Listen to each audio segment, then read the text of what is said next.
Le 7 janvier 2022 est sorti le nouvel album de l'artiste canadien The Weeknd, Down FM.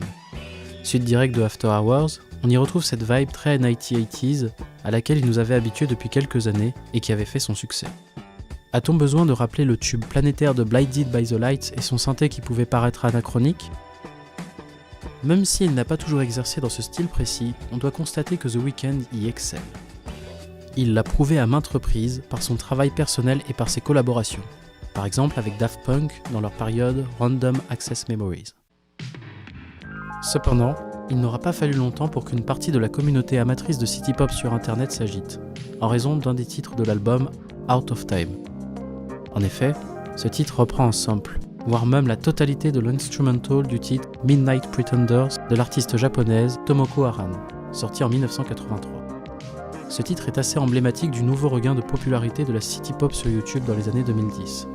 Peut-être que ce son ou cette pochette vous seront d'ailleurs familiers.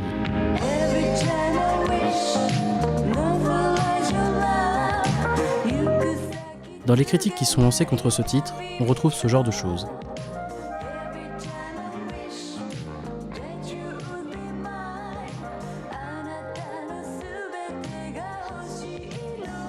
Alors, quel est le problème avec ce sample ? C'est ce qu'on va essayer de comprendre. Penchons-nous déjà un peu sur le rapport que The Weeknd entretient avec les années 80. Quand on doit classer The Weeknd dans un genre de musique précis, on est, comme souvent, devant un problème épineux. Si on se concentre uniquement sur la seconde partie de sa carrière, à partir de 2016 et Starboy, on commence à retrouver des bribes de synth-pop, de new wave ou de disco typiques des années 80. Ce n'est pas très étonnant quand on sait qu'il est né en 1990 et donc qu'il a pu profiter de ses influences par son entourage ou même avec la démocratisation d'Internet.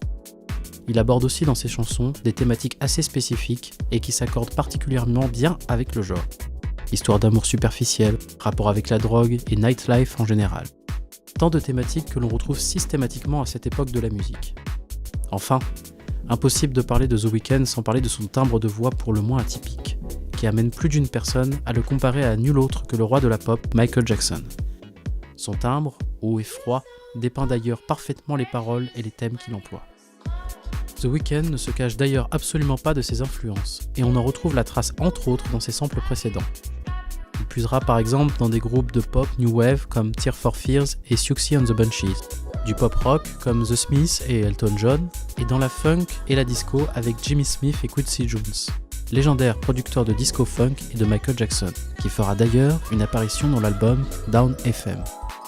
On retrouve en fait chez Abel Tesfaye cette volonté de raconter la vie d'une star, The Weeknd, de décrire une nightlife et la froideur qui peut la caractériser, les lumières des projecteurs qui l'isolent du monde et des autres, les relations superficielles avec les femmes et les excès en tout genre. Et si vous êtes amateur de city pop, je pense que ces thèmes vous seront familiers.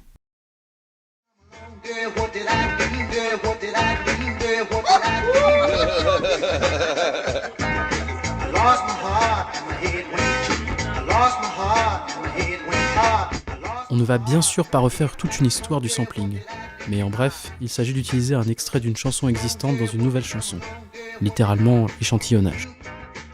Cette pratique remonte à la fin des années 80 avec les premiers DJ de hip-hop et a notamment été démocratisée dans le rap et la musique électronique.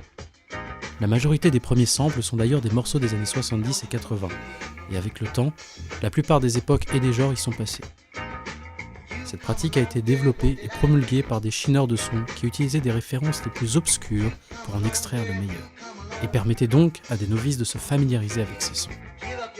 Mais quelle est la place de la city pop dans cette pratique ? Et bien évidemment, elle y est passée comme tout le monde. On peut citer par exemple Firecracker de YMO, samplé par Jennifer Lopez, de la Soul et Africa Bambaataa, Fragile de Tatsuo Yamashita par Tyler the Creator, ou même Merry Christmas Mr. Lawrence de Ryoichi Sakamoto par PNL dans nos contrées. C'est sans compter tout le mouvement de la future funk des années 2010 qui est quasiment exclusivement basé sur des samples de pop japonaise. Et si on doit tous les citer, on en a facilement pour un mois. On l'a dit précédemment, The Weeknd a bien sûr utilisé lui aussi cette technique, que ce soit avec des titres anglophones ou des titres internationaux. Par exemple, Laissez tomber les filles de France Gall et Horty Breakfast de Ryoichi Sakamoto.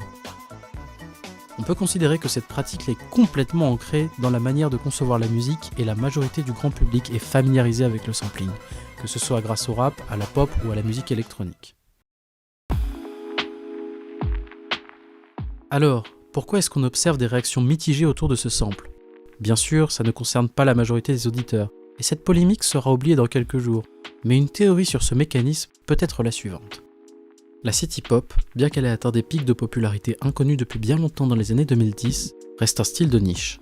Et si ce n'était pas grâce à l'algorithme YouTube ou justement grâce à des samples dans d'autres musiques électroniques, elle serait certainement restée connue d'un public bien plus restreint. La majorité de ses auditeurs peuvent donc avoir l'impression d'être en possession d'un petit trésor inconnu du grand public. Cette attitude est bien connue des amateurs de musique et de toute personne qui digue un minimum de musique. Mais cela serait oublier que contrairement aux années 1990 où certains DJ pouvaient se distinguer avec la qualité de leurs samples en passant des heures à écumer tous les vinyles de leurs magasins locaux, maintenant, il est beaucoup plus facile pour toute personne de trouver ses pépites, grâce à des recommandations ou tout simplement d'un volume beaucoup plus important où trouver les sons. Beaucoup d'artistes, contemporains, se réclament d'ailleurs de cette culture et le démontrent dans leurs samples, comme Tyler the Creator ou Mac DeMarco, qui déclare son amour pour un groupe comme YMO en interview. Harry Hosono, but he's a guy that played in Yellow Magic Orchestra, a Japanese band, but he has all kinds of music from before and after. Il n'est pas à douter que Abel Tesfaye est également de cette trempe, et c'est plutôt une bonne nouvelle, car le grand public pourra découvrir les classiques grâce aux initiés et à la visibilité que peut apporter un artiste de cette envergure. Pour résumer, ne vous prenez pas trop la tête à faire les puristes, profitez du son et laissez profiter tout le monde.